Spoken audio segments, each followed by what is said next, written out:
아끼고 절약하고 오래오래 살아간다. 이게 최고다라는 겁니다. 그게 가장 나은 삶임을 말씀드리고 싶습니다. 우리가 살아가다 보면 어떻습니까? 가장 나중에 가장 최후에 살아남으면 승자가 된다라는 겁니다. 그때 조용히 주변에 주워 담으면 됩니다. 그건 자산시장이든 노동시장에서 일이든 마찬가지인 것 같습니다. 우직하게 영리하게 모습을 갖추려면 어떻게 되겠습니까? 조용히 지내야죠. 안전하게 지내야 됩니다. 원오버댐이 돼야 된다. 묻혀 있어야 된다. 너무 잘나지도 않아야 되지만 너무 못나지도 않아야 된다. 그저 묵묵히 앞으로 한 걸음 두 걸음 나가는 게 좋겠다라는 겁니다. 스스로 살 길을 모색해야 됩니다. 오래된 책을 좋아하고 동조 수집을 좋아하고 미술 그림을 감상하는 게 제 모습입니다. 고리타분합니다. 수시로 책을 가까이 하고 책을 읽고 쉽게 흔들리지 않는 보수적인 모습을 갖추려고 했습니다. 틈틈이 시간을 내서 턱걸이를 하고요. 또 먹는 걸 최대한 신경 쓰려고 합니다. 왜겠습니까? 그렇게 건강하게 오래오래 머물려고 하는 생각이죠. 단기간에 짧은 기간 안에 큰 돈을 벌겠다 생각을 최대한 안 하려고 했습니다. 물론 중간중간 저도 귀가 얇아서 누가 옆에서 뭔가 얘기하면 솔깃해서 넘어가려고 합니다. 근데 이내 정신을 차리려고 했습니다. 상식적이지 않은 사람들을 최대한 멀리하려고 했습니다. 사기꾼들에게 당하는 이가 너무 많습니다. 일확천금을 바라고 쉽게 돈 벌려고 하는 이들이 거의 다 당하고 있죠. 연예인도 당하고 의사도 당하고 변호사도 당하고 판검사도 당합니다. 보이스피싱을 처벌하는 법을 집행하는 판검사도 검찰도 당하는 게 보이스피싱이라고 얘기하죠. 사기를 너무 많이 당한다라는 거죠. 그런 세상에서 언제든지 사기를 당하기가 쉬운 이 힘든 세상에서 삶을 잘 지켜내려면 삶을 잘 지켜내려면 정말 쉽지 않다라는 거. 그래서 100원짜리 동전, 10원짜리 동전을 저는 소중하게 생각하려고 했습니다. 최근에는 앱테크도 되게 자주 하는데요. 앱테크 누가 보면 되게 한심해하고 고작 푼돈 가지고 저러냐라고 비아냥거릴 수 있습니다. 하지만 그 앱테크 푼돈을 아끼려고 애쓰는 그 모습에서 저는 제 스스로를 되돌아보는 거죠. 되돌아보면서 어떤 마음을 먹습니까? 장것을 소중히 여겨야 되는구나.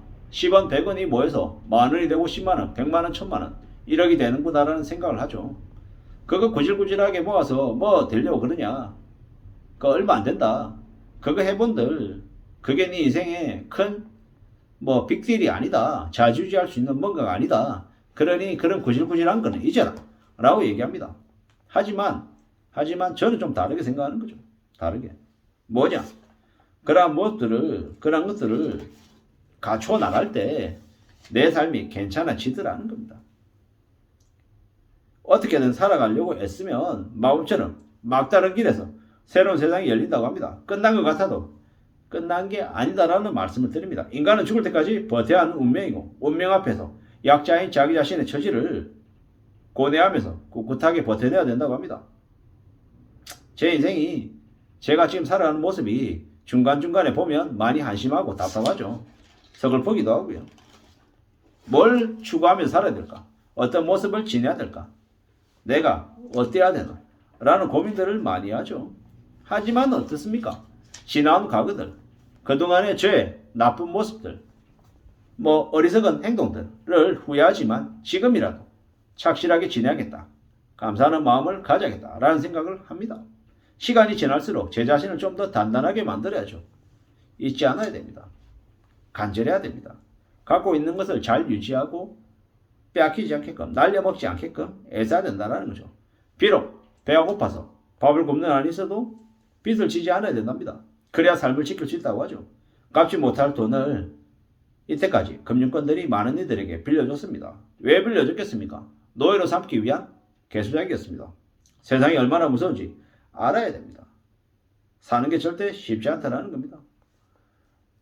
무서운 마음들, 무서운 생각들을 계속 가져야 됩니다. 미국의 연준이 5월달에도 기준금리 올립니다. 6월에도 8월에도 안 올릴까요? 올릴 가능성이 매우 높습니다. 미국이 금세 5.5가 되면 한국과 기준금리 격차가 2%가 됩니다. 2%. 그리고 미국이 또 하반기에 금리를 더 안 올린다? 누가 그렇게 장담하냐라는 거죠.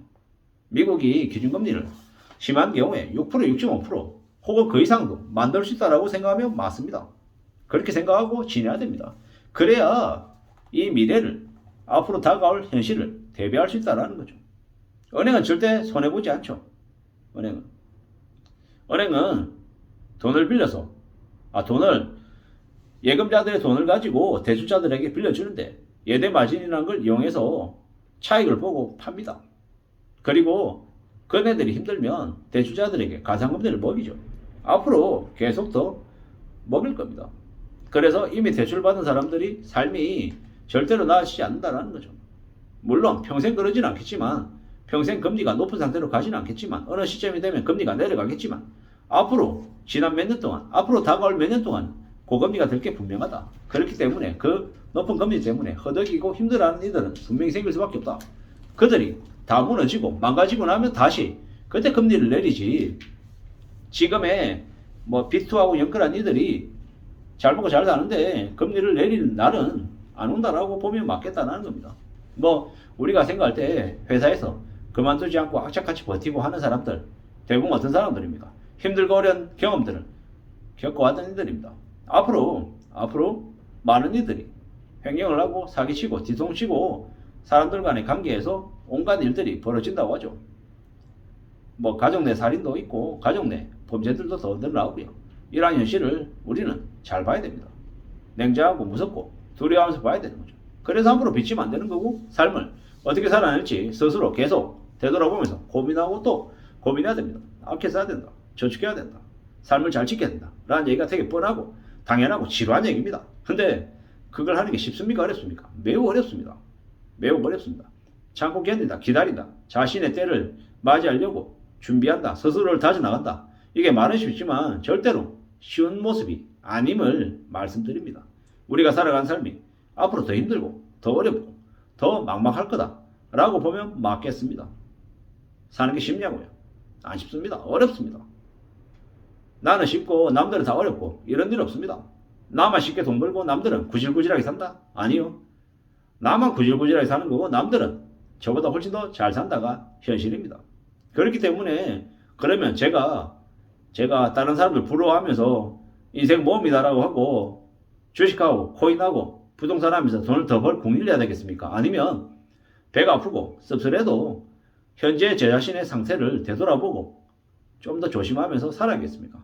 좀 더 조심하면서 착실하게 지낼 궁리하는 게 더 안전한 길이다라는 거죠. 사는 게 쉽다? 아니요. 더 힘들고 더 어렵습니다. 막막하지? 더 겁나고 더 두려운 게 지금의 현실이다라는 걸 정신 바짝 차리고 살아야 되겠습니다. 매우 뻔하고 당연한 얘기.